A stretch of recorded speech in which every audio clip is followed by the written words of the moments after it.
We're live. I can't find my No, we're live. Okay. Okay. Tim is on his way. Hello, this is Kelly with Gia's Italian Kitchen, and here comes Maestro Tim.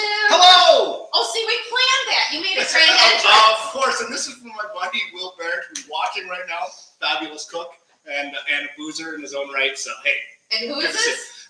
Will Barrett. He's a friend of mine from my Kansas City days. Oh, great okay. musician and also an expert in wine and spirits. Oh, can I be introduced to him? Yeah. She's married. Will. Kelly, Will. Okay. All right. All right. So we are back in Maestro Tim's kitchen. Thank you for having me again. Pleasure. So if you missed the episode, we did this about a year ago, but it's in our YouTube channel if you want to check it out. Tonight, we are going to make beef saltimbocca and a beautiful fennel salad. And we're going to talk about Gia's Kitchen. We're going to talk about Orchestra Iowa. And this is a huge year for Orchestra Iowa. Chin chin. Cheers. Cheers. 100 years. Oh, What? pardon me, this is back here. The doorbell. It's Orchestra Iowa's 100 years. So there is a gala downtown Cedar Rapids to celebrate their 100 years. And we are going to talk about the gala event, and Maestro Tim is going to auction off a night of cooking. So he will make you dinner. So tonight what we're going to do is a cooking experience like we do with Gia's Italian Kitchen. But for Tim, he will make you dinner. So you won't have to do anything, I don't think. Is that correct? In the auction, like the participants? Yes. They won't have to do anything. No. You're going to make them. I'm going to have to work. I'm going to have to cook. Okay.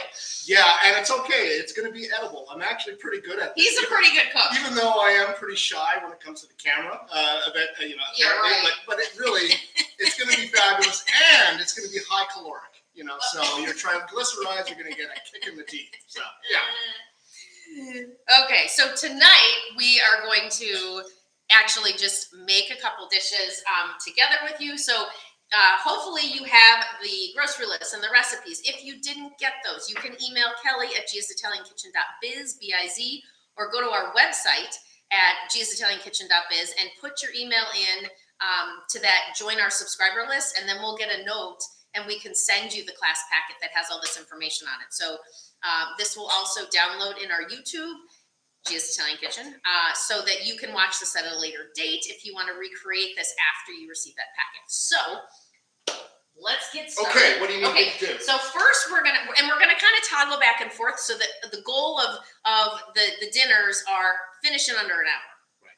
So we are going to roast the walnuts for the salad, and we are going to make homemade croutons for the salad. So first, let's turn your oven on to 400 degrees, and then find your walnuts and the loaf of bread, and we'll start cutting that up. Okay. And if you are short on bowls, you can actually mix it in a hat. You're funny. Okay, so the gala. When is the gala? The gala is April 22nd. That's a Saturday. We already have sold about 400 people. Oh, not 400 tickets, which is huge and great, which means we actually had to expand. Okay. That means for those of you who are watching and first of all, you need to attend this event, and that you have a cutoff date until April 10th. Yeah, April 10th to get your extra ticket for this, because this is the cultural event of the year in Cedar Rapids. That's just how good we are, because we're being a symphony. Yeah, and so if you come at so cutoff date at April 10th, come to the gala, and one of the auction items will be you too could hang out with us, or at least me, to cook a great meal and eat one. Will there be wine at your dinner? Oh man, that's good. It makes me actually want to cry. Yes, of course there's going to be wine. There's going to be spirits. For those of you who don't know me, because it's kind of odd seeing this guy with the top hat, but for those of you who don't know me, I am a total foodie. Yeah. Anything that is high caloric, high fat, high alcohol, everything that's really bad for you, my buddy Will. He can not only can he actually back me up on this. He cooks exactly the same way.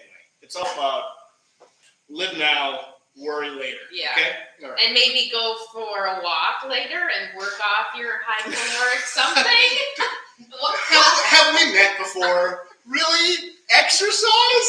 Come on. I've seen, this was years ago, but you used to actually your feet would come off the ground. Yes, but I'm feeling much better now. Oh. So, You're funny. Oh. Okay, so I'm cutting, so I have a little French baguette. I am cutting this into about 4 to 6 pieces, depending on how big it is.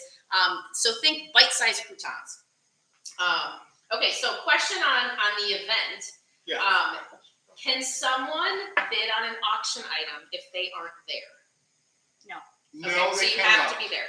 And the reason I ask We is have our Jeopardy judge right here. Caitlin's on right. the camera. So, yeah, because I might say something wrong. no, that's fine. But I'm here to today correct.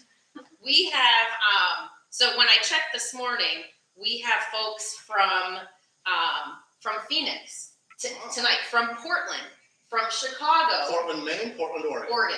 So, did you know that I got my professional start with the Oregon Symphony? Oh, I didn't. Oh yeah. So I started my career hanging out at the Schnitzer, the Arlene Schnitzer Hall. That's where. And by the way, our former principal violist, Amanda Grimm, is now the principal viola of the Oregon Symphony. Oh, cool. So I was there during the years of James DePriest, who is one of my idols. So. Oh, that's so cool. Yeah. So. Okay. So hello, say Oregon. hi to Portland. Yeah, keep it weird.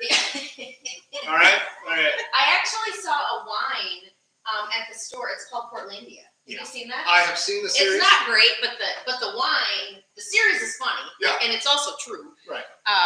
But the wine is so-so. Yeah. Did you taste it? I have not. Okay. But I did spend a lot of time in Multnomah drinking all the Pinots. I mean, They have Pinot Noirs. amazing. I mean, Amazing. all right. Okay, so we're gonna grab 2 cookie sheets, one for the walnuts, one for the croutons. Okay. Here you go. Okay, so for the walnuts, Can we throw they some? are, yeah, you can throw those on there, and then we'll do the walnuts. All right.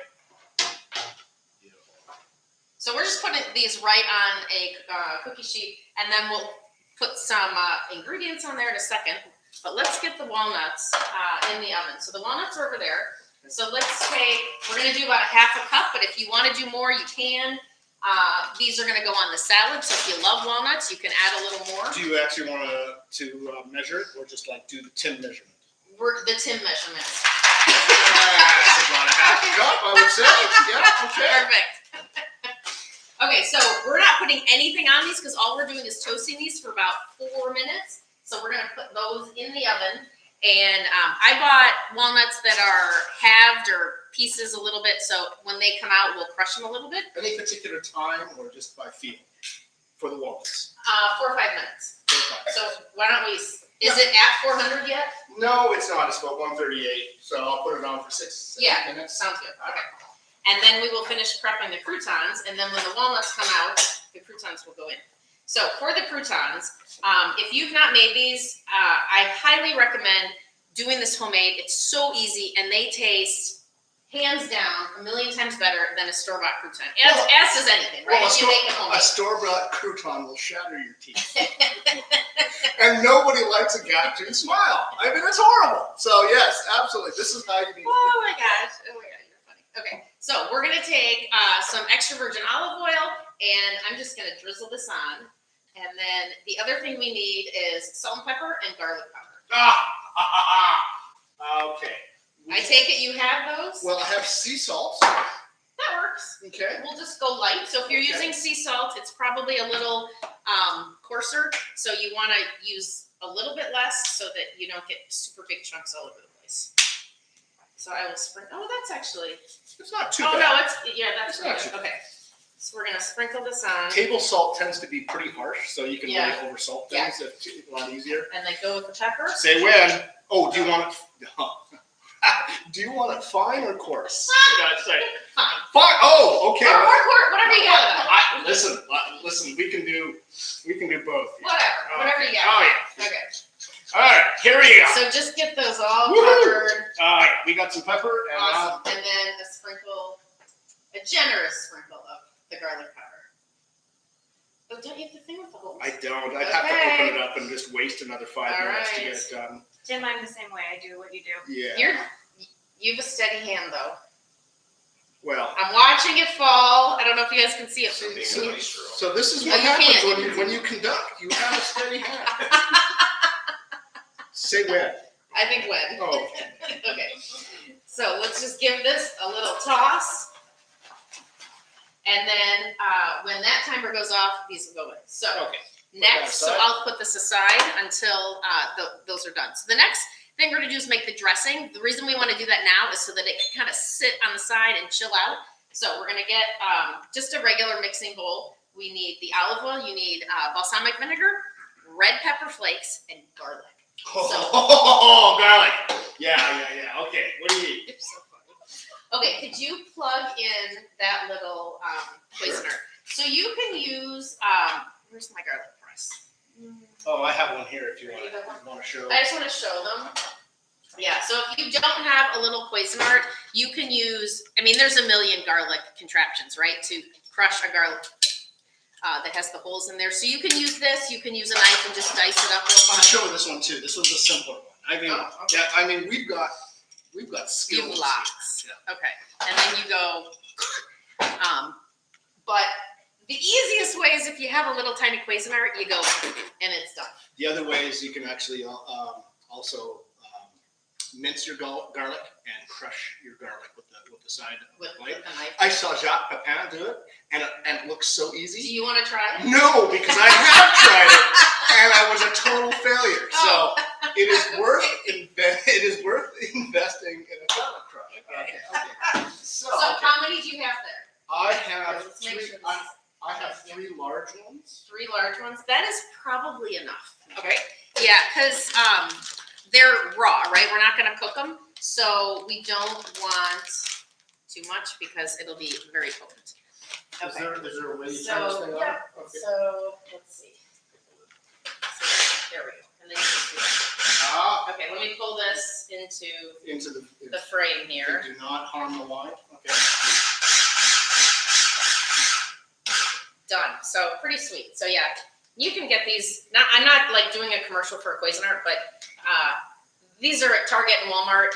Well, for not very expensive. Well worth. Actually, I need to get one of those because they're easier to clean, and it's like it's such a waste to have a huge mix master up there. To have something like this is really handy.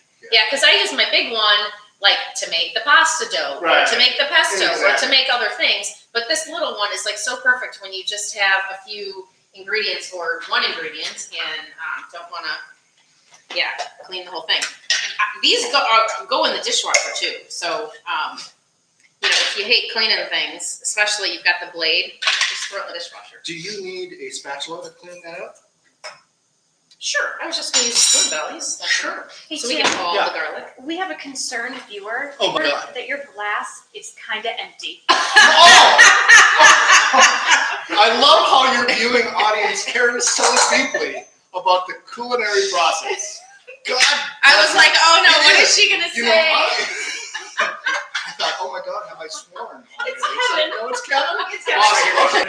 You know what? I will release your anxiety and pour myself some more. Thank you.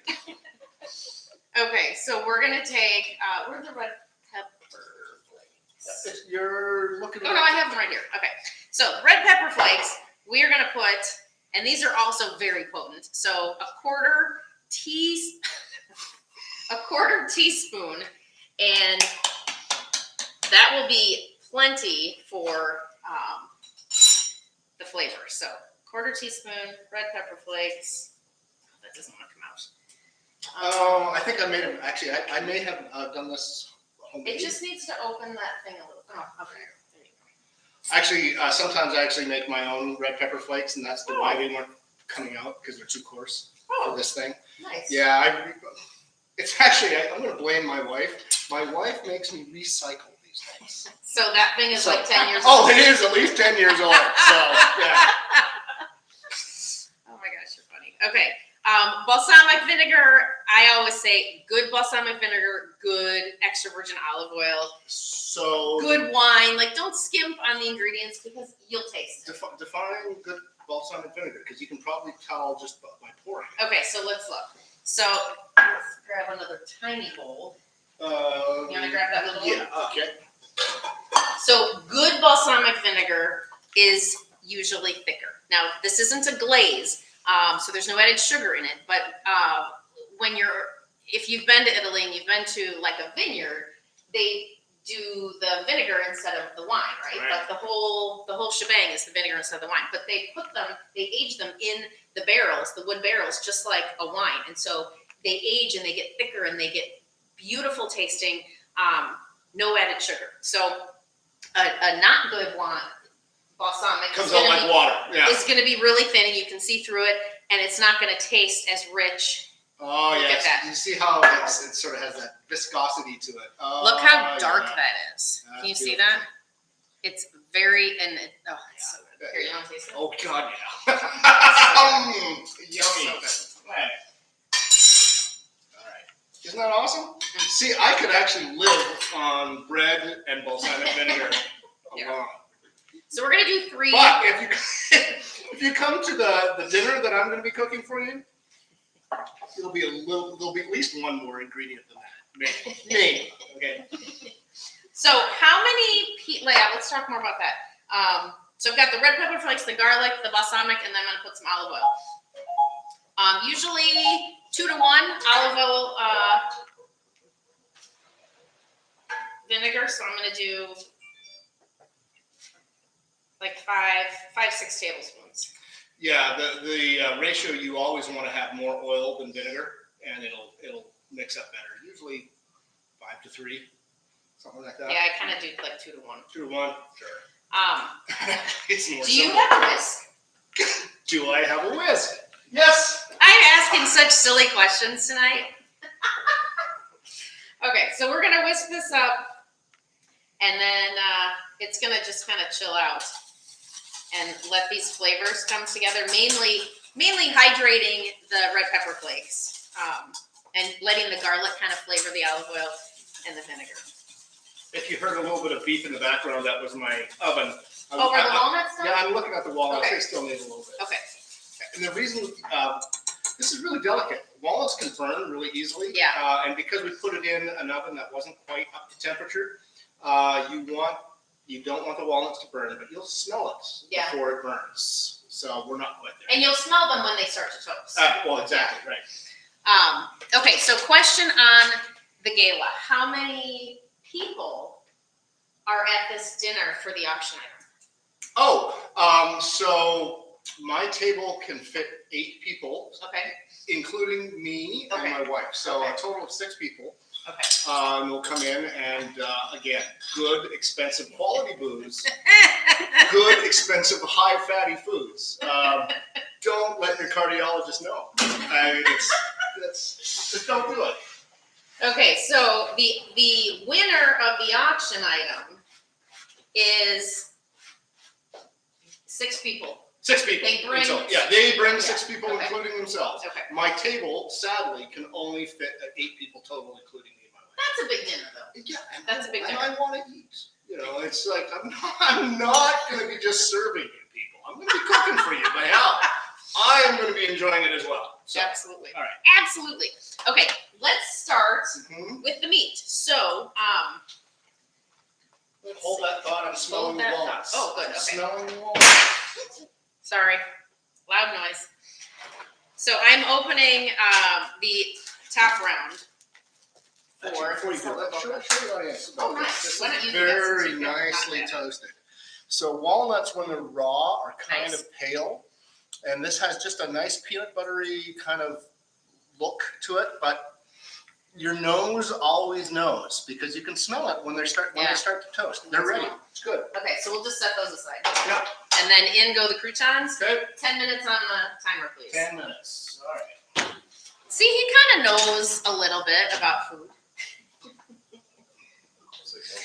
Okay, so on to the meat. So normally when you hear of a Saltimbocca recipe, it's veal, But I don't know if everyone has access to veal, if everyone likes veal, or maybe it makes them sad that it's, that it's a baby animal. So we're gonna do beef tonight. I also included instructions if you want to do chicken, you can do boneless, skinless chicken breast and slice it, horizontal wise to get them a little thinner. And then there'll be a little extra time for cooking at the end. So we'll talk about that at the end. But grab your meat and we're gonna do this next. Okay. Okay, so what we're gonna do, I have two big, long, not very fat. Show the fillets. thickness here. Sure. Yeah. Yeah. So maybe, I don't know, half inch, would you say? Half inch, yeah. Yeah. But we're gonna pound them and then they'll end up being even thinner. Okay, do you want to do this? We can do this with either a plastic bag or we can just do this with saran wrap.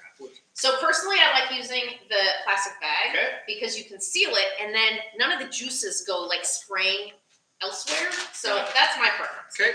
However, what we're gonna do first is we need to cut these into serving sizes. So if you can see, this is probably about 12 inches long. I'm gonna cut this into 3 pieces so that we can pound them, and then when they roll them, it's dinner for one each. You're gonna come or I'm going to?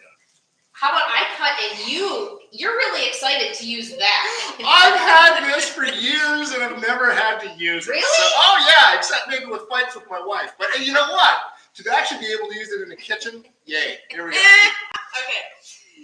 Okay, so I have a clean cutting board here. I'm gonna take the meat. Do you have a steak knife that I could, or should I just use the bread knife? Probably this. Well, we're gonna use that for the veggies. Then we can use this. Oh, nice. Okay. So I'm just gonna cut this into 3 pieces and then pass this to, so we've got about, 4 inches wide and it'll end up, it's not gonna double, but it's gonna get larger obviously. So we're gonna dump that in and you're gonna start, seal it up and start pounding. Oh yeah! This is awesome. Okay. Yeah. So don't get like angry. No, you just tap it up. So what's the thickness that you want? We want it to be probably about half of the thickness. So that, because what we want to be able to do is roll it, right? And then close it with the toothpick. Oh, I see where you're going. Yeah. Really, why do you cut it at an angle? It cuts easier. I cut, I kind of cut at an angle with the meat. I never do that. It's just a smoother cut than going straight down. I don't know if it actually, Kitchen hats. yeah, I don't know. So maybe not flip over. Over? No. Oh, of course, like a bag. Like you want like sanitation. That's right. Okay. Yeah. And then I'm gonna wash my hands. Okay.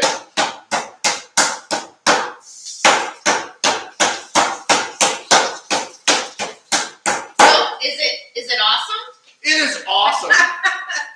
But there is a reason why it's the original recipe is veal over beef.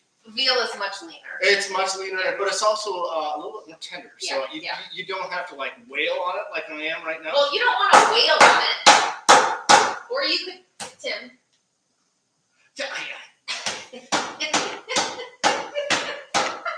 And move it around. It's like court, It's like, okay, dismissed. That's right. I think we're getting close. Okay, I think that one's good. That So one's let's very take that out. Okay. And just put it back on here because this is already dirty from the meat.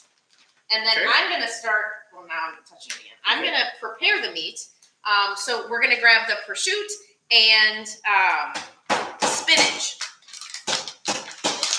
Ooh, this is yeah. Actually, I'm gonna do the spinach first. Like that. Best job ever.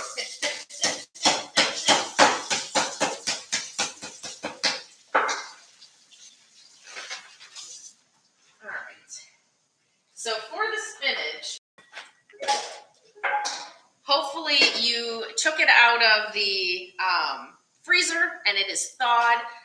You can use fresh spinach. It's just going to be a lot bulkier, so it's going to be harder to roll your meat. So I always use the frozen. Now, this is my twist on a saltimbocca, because normally what you would do is the meat, the prosciutto, and the sage, the fresh, and then roll it. Yeah. We're doing it a little different. We're going to do the meat, the prosciutto, the spinach, and roll it. And then we're going to make the sage brown butter sauce. Very nice. Does that sound good? I like that a lot. And that will be the sauce. We'll drizzle that over at the end. And it's amazing, right? You know, you'll always end with fat. You start with fat, you end with fat, and you chase it with wine. I mean, it's like, wow, this is awesome. Okay, so the frozen spinach, you could get a block or a bag. The easiest way that I found to do this is to dump it into a colander, and you don't need a whole lot. Dump it into a colander inside of a towel so that you can like push it down, and we really want to get as much water out of the spinach as possible so that it doesn't saturate our meat. You know, by the way, to distract you even more, our next Masterworks concert, which is in a couple weeks from now, is a percussion concerto. And I'm not joking, actually. So what else? Let's go back to the gala. What else is happening at the gala? We've got dinner. We have an auction. Of which you want it. You really want this to eat at my table with me cooking. We also have two amazing soloists.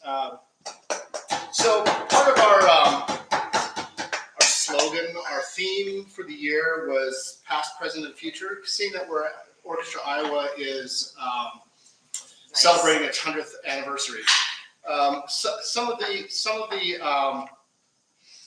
artists that we're presenting this season and next season are also voices of the future, which includes Connor Hannock. He's local. He's from Iowa City, but he's gone on to play with the New York Philharmonic. And just a couple months ago, he had his debut with the San Francisco Symphony. Oh wow! He's the future, and so he's going to be joining us as a home hero made good. And then Bella Kristeva, also one of my favorite violinists, also a young talent who is just she was the. I might get this wrong. She had the Avery Fisher Award, which is this huge honor for people who are just starting their careers.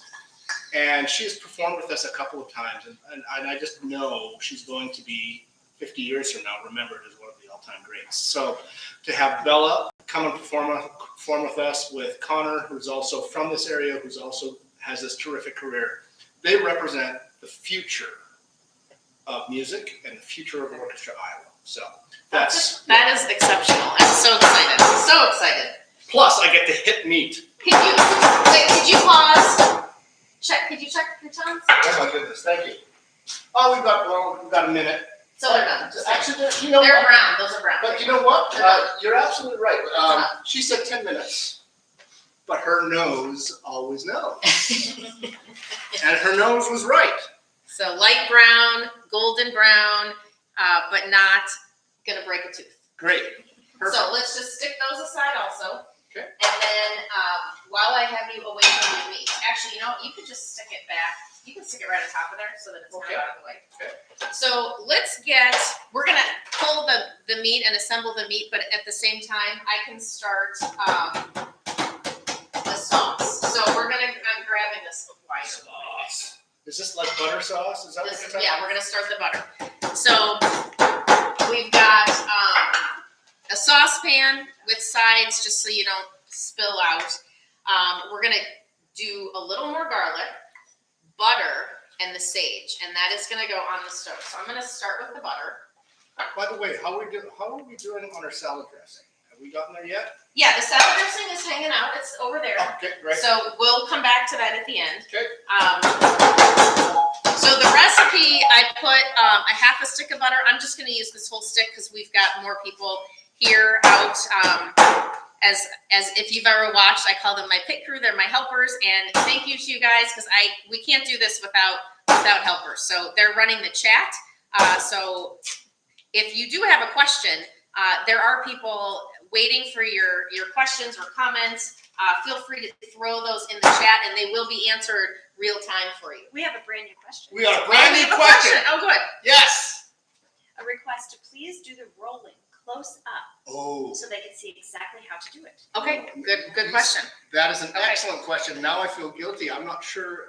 I have to make sure that the meat is thin enough because if the roll fails, it's on me. Okay, which means I have to do this.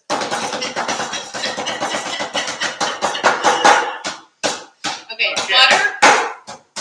butter is going on the pan low. So what we're gonna do is we're gonna brown this, add garlic and sage. This, just like the walnuts, will burn very quickly if you don't watch it or if you have high heat or even medium heat. So low heat, it's gonna hang out over there until the very end of dinner. So there's plenty of time for this to do what it needs to do. So could you give me just low heat? Sure. My neighbor always says, "Make it happy." Make it happen. Make Yep. it happy. Yep.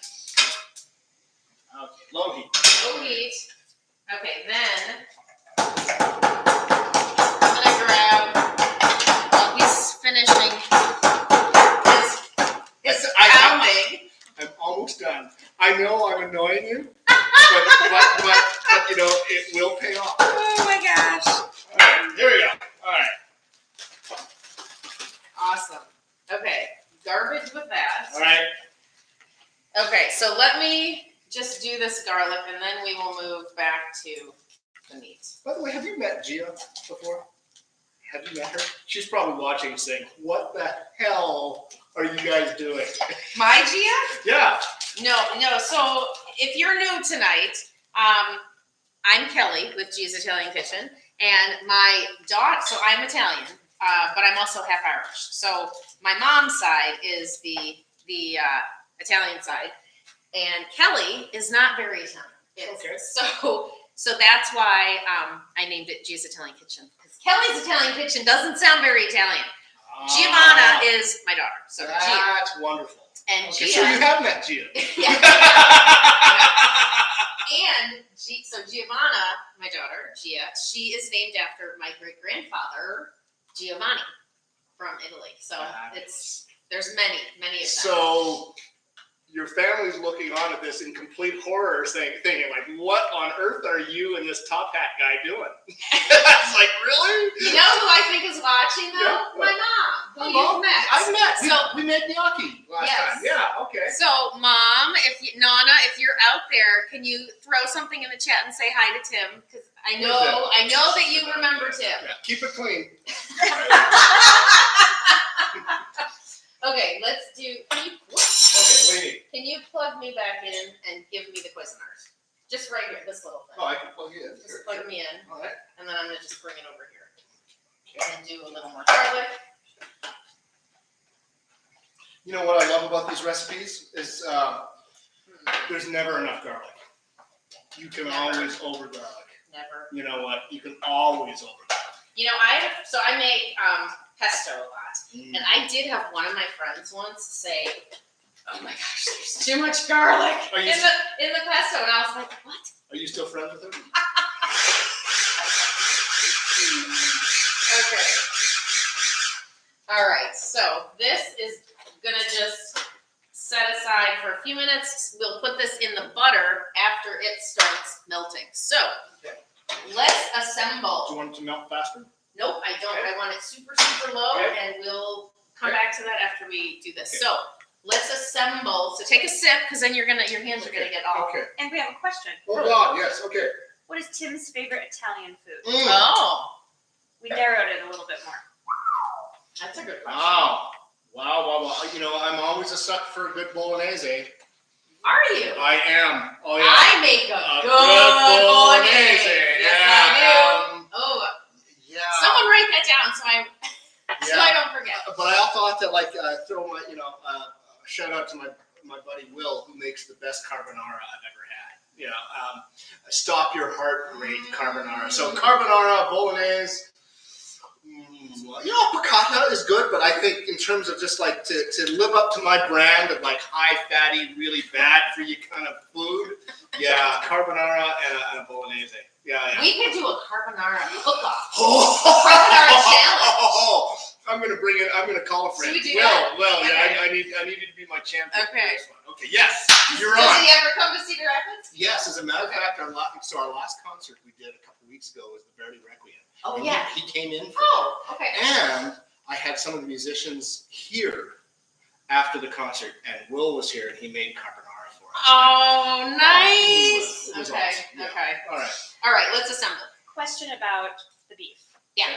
How big is each piece? So each piece is approximately, now that it's been pounded, it's probably about 5 inches to 6 inches long, maybe 3 or 4 inches wide, and now less than a half an inch thick. Can you show it? It's about the size of your hand. Yeah. So there's my hand. It's been thinned. Yeah. So about 4 by 6. Yeah, like a picture, 4 by 6. Okay. So assembly. We wanted it up and close, so let's do it over Okay. here. And I'll hold the You got it? tray for you as you fold this expertly. All right. Do you need toothpicks, by the way? I do. Let me get them ready here then first. Okay. I had them out here somewhere. Okay. I got some more here. Behind me? Oh, that would have been far too accurate and far too easy. Okay, let's bring a couple of these out. Yeah. 3, how many are we making? I would do possibly 2 per Okay, per roll. two per roll? Maybe, yeah. Okay. Okay, that ought to do it pretty well. All right, here we go. Okay. So we've got 1 piece of meat, and then I put 1 piece of prosciutto on, just laid it right on there, and if it doesn't fit, I just folded it over on the edge. Then I'm going to take a little bit of my spinach and put it on very thin, because we don't want this to bulk up too much, but it's also yummy and delicious.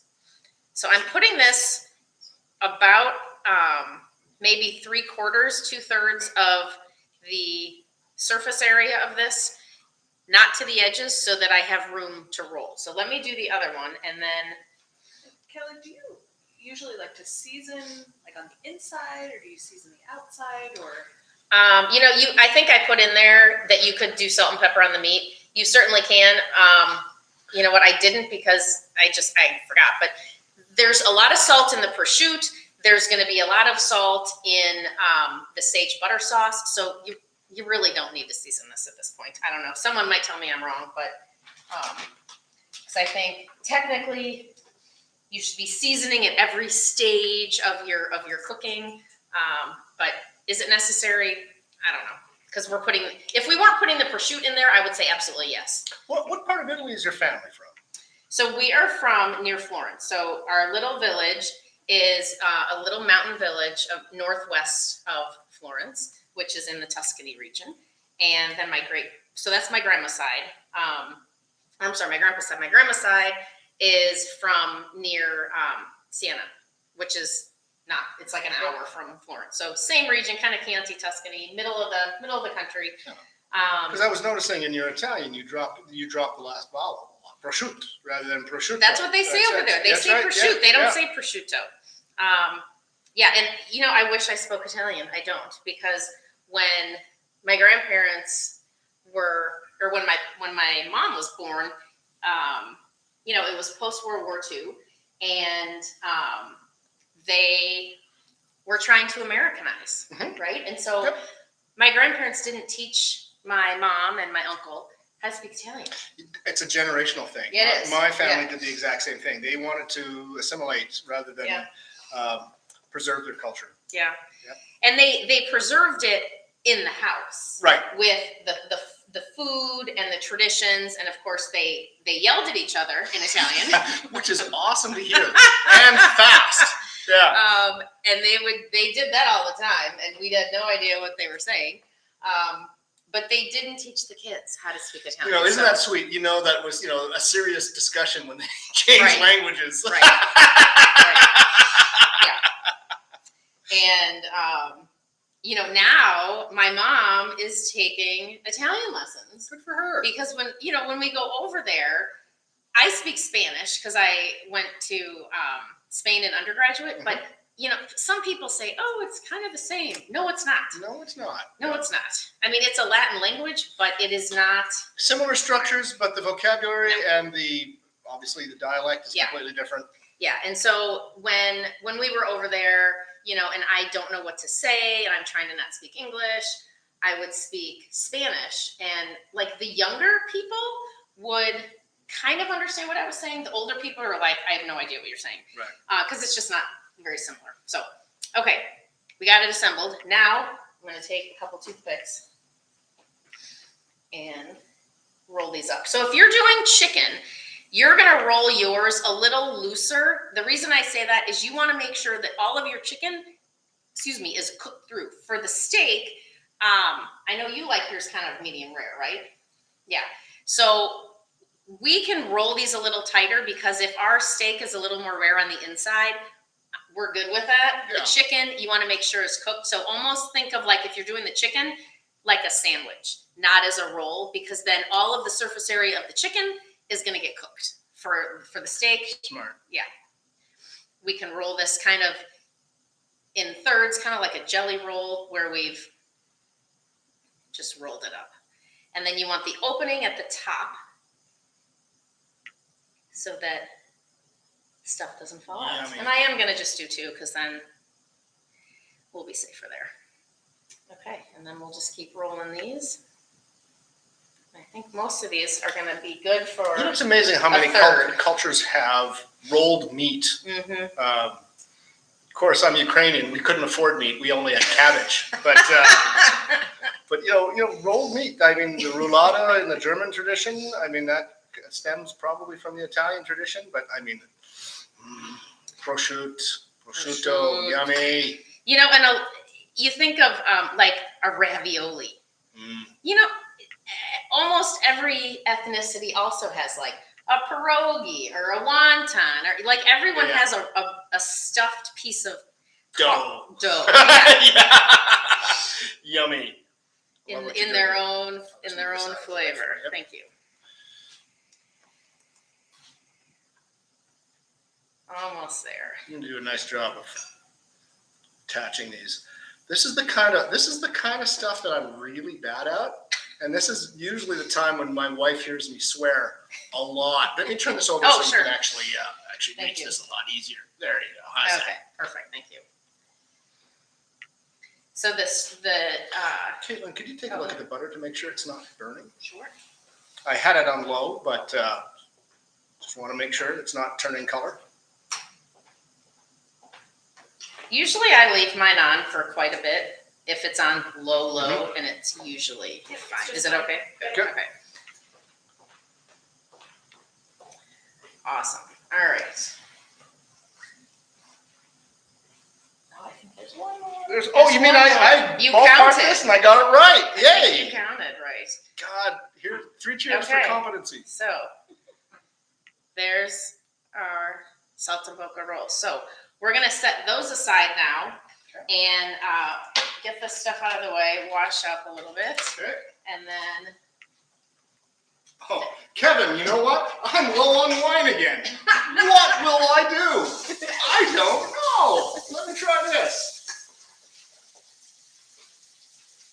can I add some more? Or are you drinking all of it? Here we go. Oh, look at this camera shot. This is beautiful. This. I'll Yeah. clip that. Oh And yeah, make that's it nice. That's got to be your new opening credit.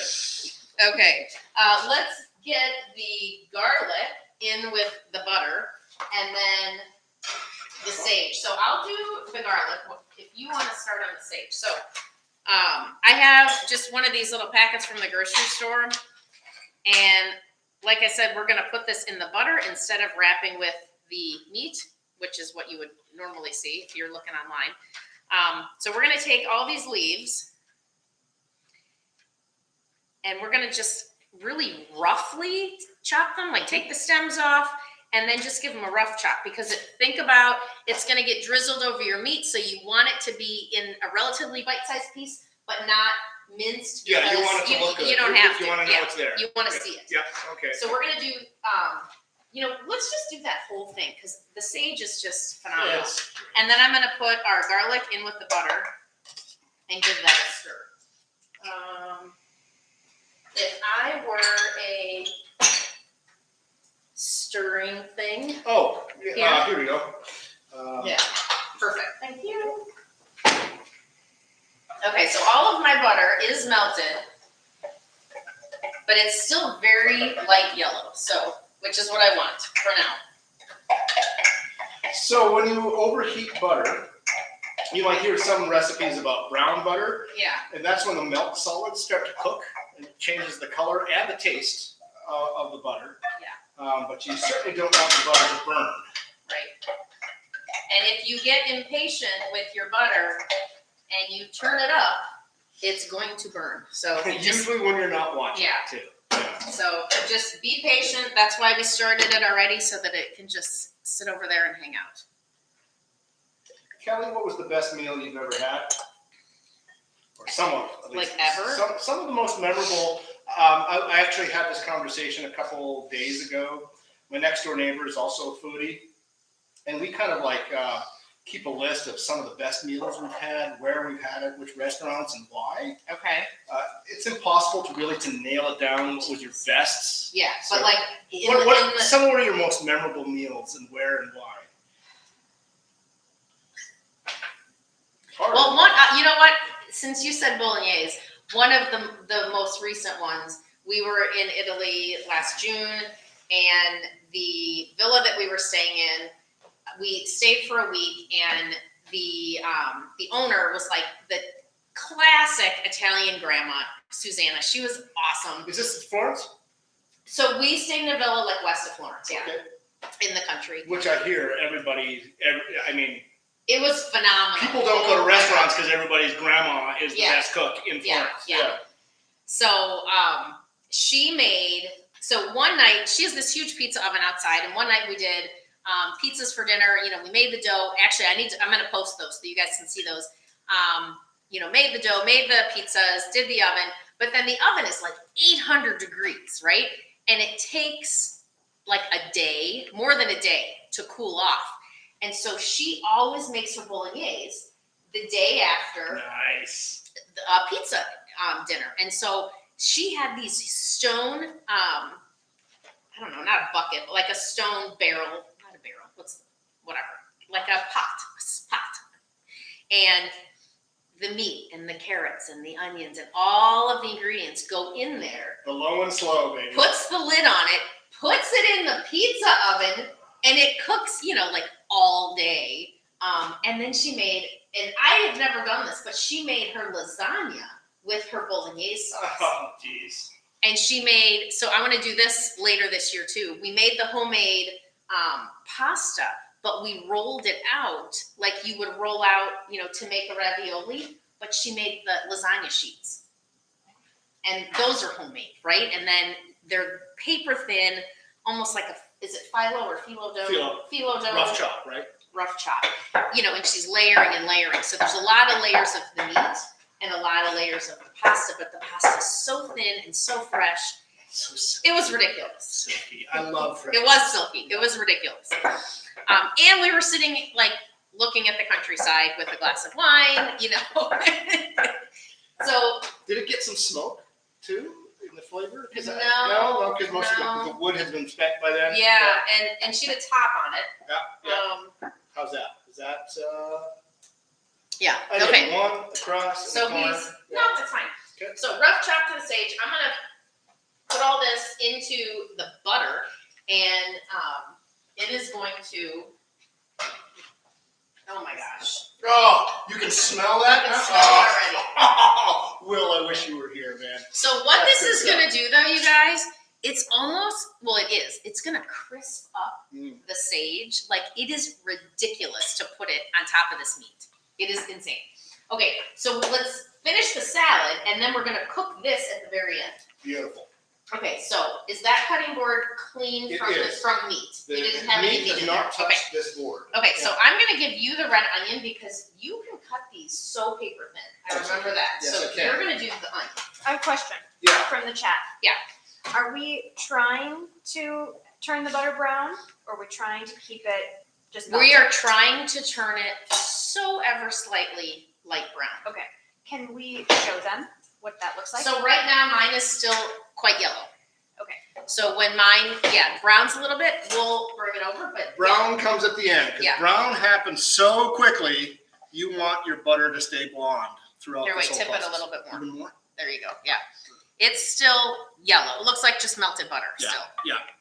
So it's gonna stay on low because we're still about 15 minutes from dinner. So it's gonna hang out there. Meanwhile, he's gonna cut the onions. So we've got one red onion. We're gonna do about half of it because it's gonna be raw in the salad. And you want circles but thin, right? Or Yes. Do you want half moons? I want half moons, very, very thin. Yep. And then we're gonna put them in here to put our bring our salad together. And where would another cutting board be? Small. Yeah, that's fine. Okay, thank you. And I will cut the fennel. So if you have not used fennel before, this is what it should look like. They're amazing. It is a kind of an anise, which is black licorice flavor, but think of it as like slightly black licorice celery. 'Cause it's- Yeah, celery with an attitude. Yeah. Yeah. It is amazing. So what I'm going to do is do this in two parts. So I'm going to cut off the end, which, just has the end roots in, so we don't want that part. By the way, are you going to be using the fronds? Yes. Good. Yes. A lot of people throw that away. Oh, no. We want those. So I'm just giving this a little rinse here. And we have a question. We want to confirm. Yeah. In the butter, we have garlic and sage. Yes, Oh, do we ever? yes.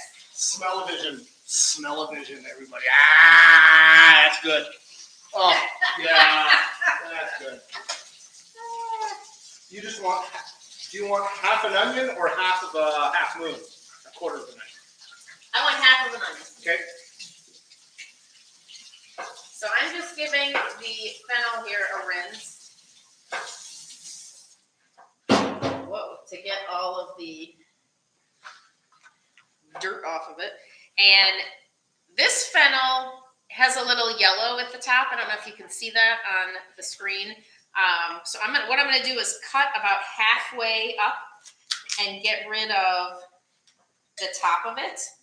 And then I'm gonna keep the bottom half with some of the fronds, the little leafy things. But what I'm gonna do is cut off the bulb. The reason we're gonna do that is, although you're super with the knife, so maybe you could do this by hand, Okay. or with a mandolin. So when he's done with that, so just put the onion in here when you're done, and I'll keep going with this and pass this off to you. We're gonna use a really sharp knife, or you can use a mandolin, or if you have a big Cuisinart that has one of those attachments that shreds, you can use that. Madeline, some of our audiences might actually be too musical. This is a mandolin, and it's a mandolin because it's like you're playing the instrument like this. Yeah, so it's Thinly sliced. Yeah. It's a cool contraption, though. Yeah. It freaks me out, though. Why? Because you're gonna lose a finger? I'm a pianist, yeah, and so anything that, I don't know why. Sharp knives do not bother me, but mandolins do because I'm always worried about my knuckles, even though you've got to go up. It's perfectly designed that's safe. But Well, it's just, you know what we'll do though is put a towel, a kitchen towel, over the knob, Mhm. because then your knuckle will not get sliced off. We really don't want a bunch of blood in our salad. That's what the beef. That's what the beef is for. I know. It's like, oh, all right. A couple of these. Nice half onion. Okay, onion done. What you need? Okay, so time for your either knife or mandolin. So I'm gonna pass the bulbs to him. So he put the raw red onion in our salad bowl. So that's your serving bowl for the salad. And you're gonna cut those also like half moony, which they're kind of 3/4 moony now. And then as thin as you can get them. And I actually bought 3 of these because my fennel that I got from the store they're pretty small, so I wanted to just have enough. So if there's large ones, I put in the recipe 2 bulbs. I'm gonna rinse this one. We have a friendly comment in the chat for you, Tim. Yeah. In reference to the mandolin. Kevin is a big fan of the mandolin also. As an instrument or as a As a culinary device. Okay, good. Yes. And he just wants you to know that his mandolin is bigger than yours. God bless you, Kevin. It's always about size. I know.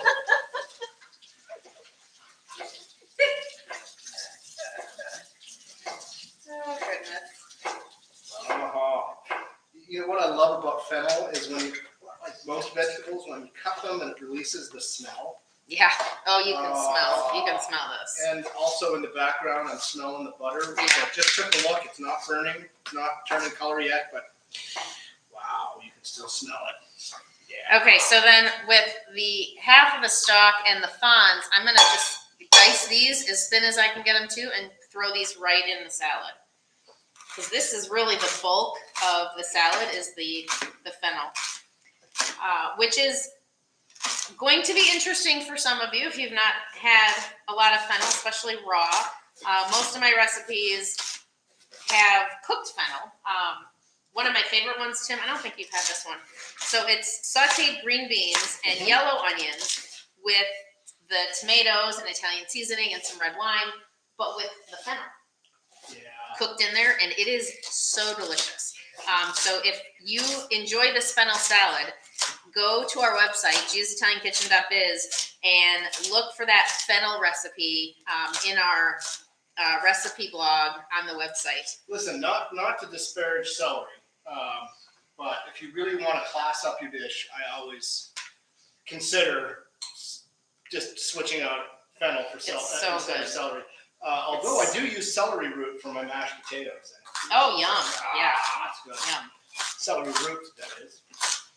So can we let people know any of the other auction items in the gala? What else is up there? Or do we want to stick to Tim's auction item? Well, of course. I mean, I don't know what the other. I'm expecting your viewing audience to like bid like high dollar for this. I mean, yeah. But we also have a sculpture. Actually, Will will know where I'm coming from. Hello, Will. When Will is a popular guy. He's a popular guy, and he and I go back to Kansas City. We were both working at the Kansas City Symphony at the same time, and I got this inspiration from them. So I have to give credit where credit is due. But one year for an auction item, somebody made a cello and turned it into a curio cabinet. Oh wow! You know, and slash cool. lamp. I mean, it was a really, really interesting. And I thought, we need to do something like that. And so that will be one of the items. I've got a local artist to take an old beat up cello and repurpose it which will be a lovely furniture item. Wow. So that I know is one of them. Okay. But there's a saying that he or she who is most creative hides their sources best. And this was totally a ripoff of something the Kansas City Symphony did. Oh, okay. But still super cool. Totally super cool. And I knew it was really cool because after it was auctioned off in Kansas City, people started commissioning the artist to make a bunch of them. Oh. Because it was such a high demand item. Okay. Very cool. Didn't you guys do a piano bar at? Yes. So a couple years back, those of you who follow Orchestra Iowa, don't we cut these up, by the way? Or Yes. Emmanuel Axe, who is literally one of the best pianists in the world, donated his services to Orchestra Iowa for a week, and we turned it into a gala performance. And part of that week of celebrations, we took a sounding board. Not a sounding board. Actually, we gutted a piano that was ready for the dumpster, Oh. and we turned it into a bar. Oh, wow. That was really cool, and he signed it. It was wonderful, and it was a really neat furniture item. Wow. It looked like a piano, and you open it up, and hey, it's a wet bar. Oh, how Awesome. cool. Signed by, I don't know, the world's best pianist. Yeah, it's like, Oh okay, my. that's pretty awesome. So, and by the way, I was in New York Wow. a couple months ago, and I'm walking down the street, and who do I actually run into? But Manny Axe. Oh. I was like, oh my God. So I said, hello, Mr. Axe. He looks at me, he was like, I'm wearing 3 heads, and I go, Tim Hankewich. Out of context. Yeah, out of context. I said, from orchestra. I said, oh my goodness. And then we spent a little time just talking on the street. Anyway, you don't need to know this, fellow foodies, but in terms of the music world, to have somebody of his stature, literally the best in the world, to single out our orchestra for him to donate his services was an honor that I will never forget. Wow. That's so cool. It's just like having somebody who, it's like having something like Sir Laurence Olivier or somebody who's more who's alive. I don't know. Just having somebody famous at the top of their game recognize what you're doing is great. It was really an honor. Okay, so what I just did is took our mint and I kind of julienne that and then diced it up a little bit, turned it and did it again. Now I'm bringing our salad dressing back into the view here and I'm just giving this a little bit of a stir. Then I'm going to grab my lemon and we are going to zest the lemon and put that in with. Oh, you need a zester? Okay, I had a zester. Oh, I got it right here. You got Yep. it? Okay, she needs to squeeze it. Okay, so give me the rest of the salad and then I'm going to put you on another duty. Okay. Awesome. Oh, this looks awesome. So many smells going on. Yeah, and for a guy who rarely eats green, this smells great. We have green in both dishes. I know. There you go. Okay, awesome. So what I need you to do next is, do you have more of like a skillet saucepan, not a tall saucepan? Do I? Look, can you guys, I don't know if you guys 10 can inch see. or 12 inch? 10 inch or 12? Small? Do the 12, so we can do 2 at a time, yeah. Oh, okay. Oh, I see. This is for the beef? This is for the beef. Okay. Do you want non-stick or do you want regular? This is I non-stick? would prefer that, because Okay. I don't want a coating on it. Well, no, you don't need the cast iron. Okay. Yeah, that's right. So big skillet with sides so that your olive oil doesn't, splatter as much as possible. We're gonna put a few tablespoons of olive oil in there. We're not gonna put it on super high heat, so you can use the olive oil. Normally, if you're gonna do super high heat, you are not gonna use olive oil because it will, burn and any nutritional value goes out the window, and then it tastes like garbage. So That's actually a good point because normally people, when they're talking about their meat, they want like high. Yeah. And that's death for Right. all. Right. And it'll actually make your dish taste worse. Yes, Yeah, yes, so you- agreed. So let's get that big pan Okay. on like a medium high and a few tablespoons of olive oil, and then we're gonna start cooking these. I'm gonna bring the salad together, and So we're close to bringing this together. 1, Yep, 2. 2. That's a big. You want to have at least enough olive oil that your pan is coated, so that your meat doesn't stick to the bottom. So it's not swimming. You're not frying the meat, but it's going to cover the pan enough. Yeah. Oh. Cool. Okay, so let's get that. What's your favorite olive oil? Actually, let me actually change that because olive oil can be expensive like wine. Mhm. What's your favorite cooking olive oil? Well, I guess. I have 2. Delapi is, you can get that in the States. But really, like the olive oil, when you're over there, I mean, it's just better. Like you could just drink it. It's so ridiculous. But for a guideline for olive oil, you want to find something that just says extra virgin olive oil. You don't want it to say robust or light or Definitely not light. You don't want an adjective in front of extra virgin olive oil because then it's been modified. If it looks like Yeah. this, if it looks like your regular sort of vegetable Yeah. oil, do not buy it. Yeah. It's useless. Yeah, because So- you're buying olive oil for the taste as Yeah. well as the frying capability. So over in Italy, on the back of every canister of olive oil, there's a rating. So if you think of like a wine rating, there's an olive oil rating, and it's the acidity level. So it's 0.8 is the max acidity level for the olive, which means it was picked at its optimum, it was cold pressed, it's not been heated, and it's good quality extra virgin olive oil. That's actually a requirement over there, I think. Not here. So you may not find that in the stores here. But if you see that number on there, you know that it's going to be good. Yeah. And you'll also notice good quality olive oil tastes like, smells like olives. It does. Yeah, it doesn't smell like oil. It smells like olives. Yeah. So if you taste or smell it, you'll know the difference. Okay. So I'm going to give our olive oil another whisk, and then I'm going to pour this over our salad. And then, do you want to put a couple meats in there? 2 or 3 meats in there? No, it's Is not. it getting warm? I don't think it's ready. Okay. Let me turn it up just a bit. Okay. Then I'm gonna put our fresh mint that I just chopped up.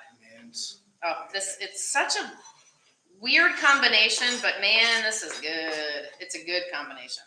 Then we're gonna zest this whole lemon. So to zest the lemon, you want the yellow, not the white. So you're gonna do maybe 3 strokes, and then you're gonna turn it so that you don't get that white, because the white is like meaty and bitter, yeah. And it's not the lemon zesty flavor that you want.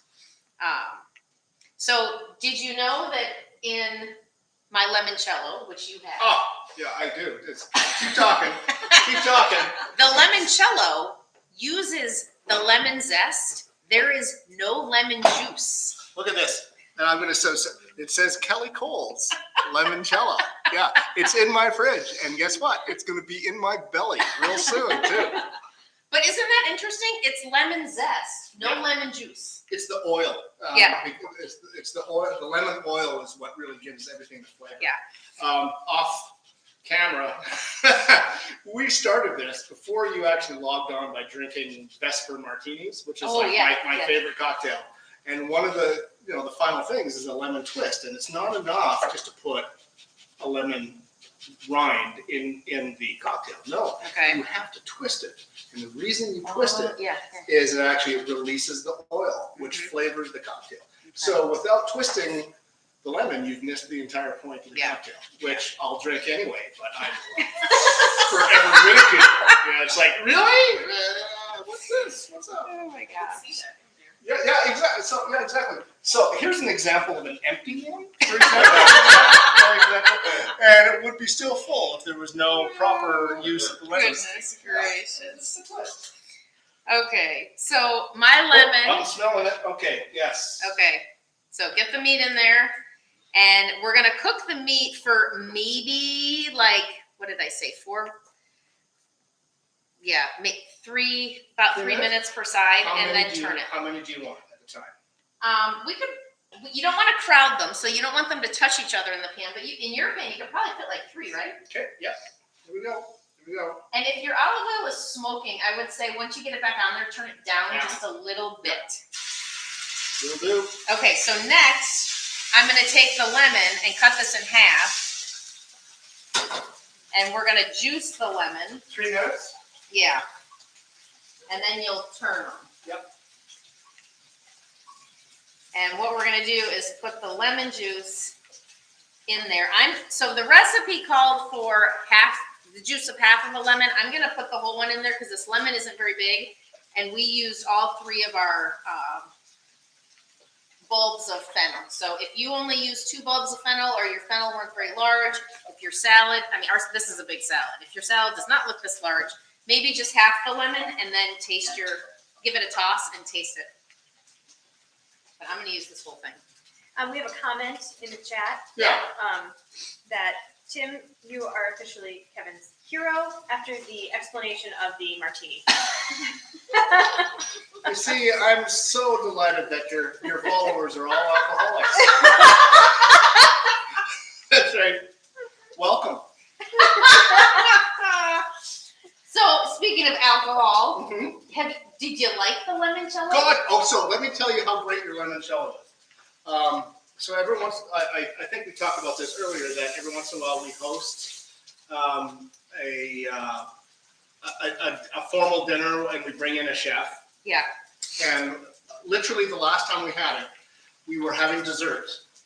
And I had both your limoncello and a pretty high quality store purchase. Oh, okay. And I didn't have quite enough, so we had to kind of compare and contrast.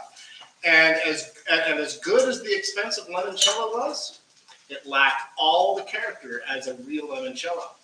No, and because homemade limoncello has much more depth of flavor than sort of what you get off the shelf. Yeah. Yeah. Yeah, and this was awesome. So yes, That's awesome. Oh my God, yeah. It's so Because delicious. it's not just about lemon. It's Right. I don't know what you put in that cinnamon or Yes, whatever. there's some cinnamon in there there. is a depth of flavor Yeah. that you're not going to get on a store bought. So Yeah. whenever you have a chance to drink someone's homemade limoncello, Say yes. say yes, because you're not going to get it at a liquor store. Yeah, that is true. Even when we were in Italy, they've got stores. Like as you're walking down the little streets, that's all they sell is limoncello. But it's still like on the shelf limoncello that's been made and bottled and it's been sitting there. And it was made somewhere, but it's not. Yeah, it's been through an industrial process. Yes, Yeah. That was not. That was in my kitchen. Which means when we sign off, are we ever going to hit this? I'm in. The pit crew loves the That's limoncello. right. If I were salad tongs, where would I be? You don't have salad tongues, but you do Or have salad. Well, that's for your meats, Well, like serving thingies. Oh, serving things. Or 2 spoons, 2 Okay. big spoons. Oh, that's your. Yeah. Here, I'll serve around. This is probably the best I can do. Okay, that's Do you fine. need a fork? No, this works. You need to turn the meat, dude. Yeah, I know. Okay. All right. Okay, so I'm gonna pour my lemon in here.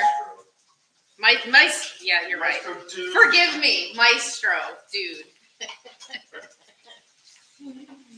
Okay, then we're gonna do a little. Another 3 minutes, or how do you Yeah. want this? Yep. Because this is likely to freak. Let me put the timer on for a sec.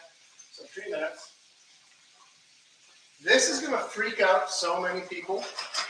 What is gonna freak? Oh, Well, you're trying to cook a round thing in a flat pan, yeah. right? And so they're going to say, well, do I need to?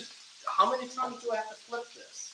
We're gonna, and you've got the toothpicks in there, so we're gonna Right. try to flip it 3 times. However, you wanna watch the inside, like you can see the inside of here, because you can monitor your temperature of, do you want yours or do Well we done, want medium rare. ours? Yeah, that's actually We want ours medium rare, so So turn that anxiety into your advantage. You can Yeah. actually see how well Yeah. it's being cooked. Yep. So very good. okay, so I'm gonna give this a toss. Garlic is starting to brown here. Do you want me Okay. to turn it down? Let's turn it off. Turn it off. Yeah. Okay. If just you're for that. so he's looking at the butter, the brown butter. So we don't want the butter to brown quite yet. So, but it's starting to, and the garlic is starting to get brown. So that's why she's telling me to shut it off. Yep. So you basically still want your butter to look pretty. It's a little browner It's a though. little browner, but not too much. We Yeah. don't want to go anything more than that yet. But the sage is probably getting crispy in there. Oh, The yeah, garlic- happy. The Yeah. garlic is happy. Yeah. Okay, so I'm giving this a toss. So we should have everything in here except for the croutons, which this is kind of a preference thing. I don't like to put the croutons in here because I want to put them on top. I want to taste my croutons. If you put them in here, you totally can. It's going to mix with the dressing, and then the croutons will taste like the vinegar, which is fine because the dressing is awesome. But I want to taste my croutons on top of my salad when I serve it, and then if you want to mix it on your plate, you can. But I'm not going to gonna mix it in the bowl. But everything else should be in here. We've got the fennel, we've got the red onion, we've got the lemon, the mint. Yum, yum, yum. Oh, And Kevin, I'm short. I'm low on wine again. Oh, we need your wine key. Oh, you need a wine key. Pardon me, just a second. So then the last little piece. But sorry, is this a Canadian thing? We used to call this a church key. A church key. How about a wine opener? I call You it know, a it wine is a key. wine opener, obviously, but back in my homeland, Okay. we would call it a church key. Really? Sacrament. It's a.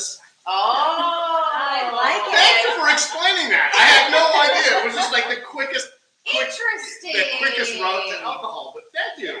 It makes it sound so much classier. Oh, Canada. That is so cool. I didn't know that. Okay, back to the salad. Last ingredient, cheese. You have in your recipe Pecorino Romano. If you couldn't find this and you found Parmesan, that's fine. The difference is that Parmesan comes from a cow and Pecorino comes from a sheep. The main difference there is, like, think of a goat's milk or a goat cheese. It's easier to digest the cheese of a goat or a sheep than it is of a cow. So that's one thing. But the Pecorino Romano, I think, has a little more flavor. Now, if you get Sharper, more acidic. Yep. Oh, by the way, before, no, how do I turn this? How do I turn this? so just get it to its side as much as you can. Yep. Cover up as much of the red stuff Yeah. as possible. Got Yeah. it. All right. My grandmother always used Pecorino Romano. The Romano just means of Rome, so that you could have Pecorino with the suffix of other things. But I think this just tastes better. Now, if you get a really good Parmigiano Reggiano, like, it's going to be wonderful. But if you get, like, Not yet. American Parmesan, Yeah. So this is really good Pecorino Romano from our friends at Graziano's in Des Moines. So I'm sure they're not watching, but I need to tag them so that they know that because I do commercials Yeah. for Hey, Graziano's all the time. Graziano's, let your customers know that Orchestra Iowa is the better orchestra. Oh yeah, Whoa. that's what we call smack. You just All right. ruined my commercial. Oh. Sorry. I'm kidding. So maybe a quarter cup of the Pecorino, Or or we can back this up and start all over again. Graziano's, go for it. Yes, roll tape. roll, take two. No, actually, but seriously, it is important to find. It is important to find quality ingredients. Yeah. And just getting your everyday, average American-made Romano or The Parmesan. Parmesan Yeah. isn't going to cut it. It taste process. And you can also tell the difference because the really good stuff has crystals in it, so it like crunches in your teeth when you're eating it. I don't know if that's ever happened to me. No, the What? little crystals. Oh, in like if Parmesan. you get it from the wheel? Yeah. Okay. Mine is grated. Grated from Graziano's. I love it. I buy it in a 5-pound bucket. That's okay. I was gonna mock you, but then again, I was thinking, I buy my whole cream like by the gallon, so I'm not gonna judge. Well, you think of like pesto. I mean, I use so much, and I use it in my Nana sauce. Has Pecorino Romano in it. I mean, I use a lot of that cheese, and it's absolutely the best. And Graziano's imports it, they grate it, it's phenomenal. And when I get there, I'm buying the 5-pound bucket. Okay, how are we doing? Actually, we're fine here. So let's take a look because, in my personal preference, Oh, see, I think we're done. this is fine. I think we're done. I like my steak medium rare, Hang and on, let me that's hold it up. that is essentially what we've got here. What you need? I'm gonna hold it up. Oh, okay. So you can see how there's some pink in there still, but the edges are browned. So ours is gonna be medium rare. Because also remember, once this comes off the heat and we plate it, it's going to keep cooking a little bit. So this is actually less pink than it's gonna be when it gets on our plate. So I think we call it done. You want me to do Okay. the other three now? You know what? Let's actually get a serving plate, a dinner plate, and we'll just pull this together and So then you can see, yeah. all and right. and show our final dinner. Let you guys go so that you can eat. And Yeah. perfect. Here's the plate. Okay. So one final note to remember is if you have the chicken, what you want to do now is pour a few ounces, maybe 6 to 8 ounces of chicken broth in your pan. Oh, deglazing. That's the gold. And- That's the best part. And they need to cook their chicken more. Yeah, they do. So- you don't want your chicken to look like our steak. Right. Yeah. So you're going to put the chicken broth in there, turn up the heat so that it comes to a very gentle simmer, and then turn it back down to like medium, cover it, and let it cook for about another 10 minutes. That should get your chicken cooked. But if you've got the steak again, you should be done. So Or if you pour yourself another glass of wine, it won't matter. You just like wait it out. It's like chill out. It's like, oh, dude. Yeah, this is good. This is real good. Okay. Can you get the tongs and get me one of those?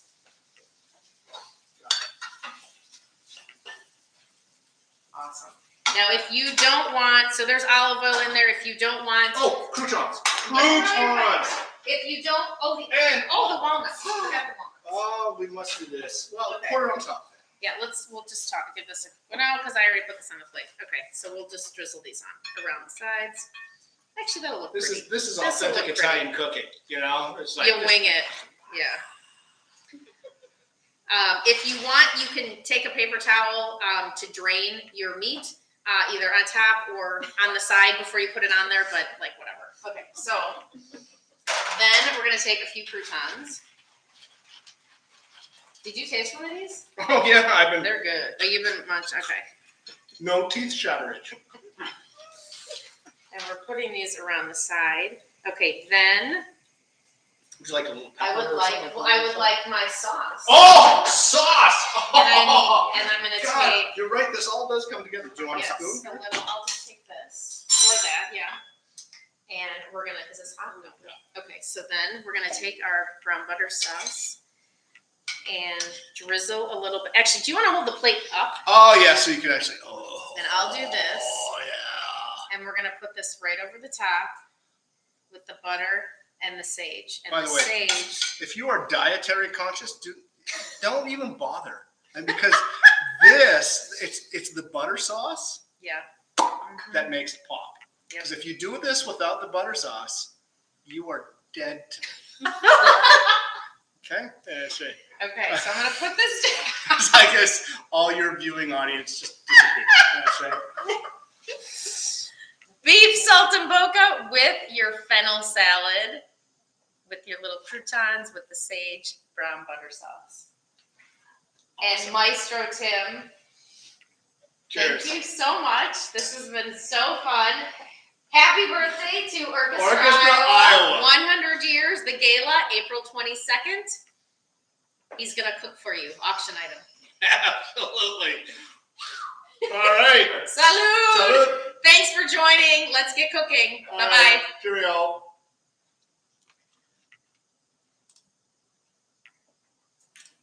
Out. Let me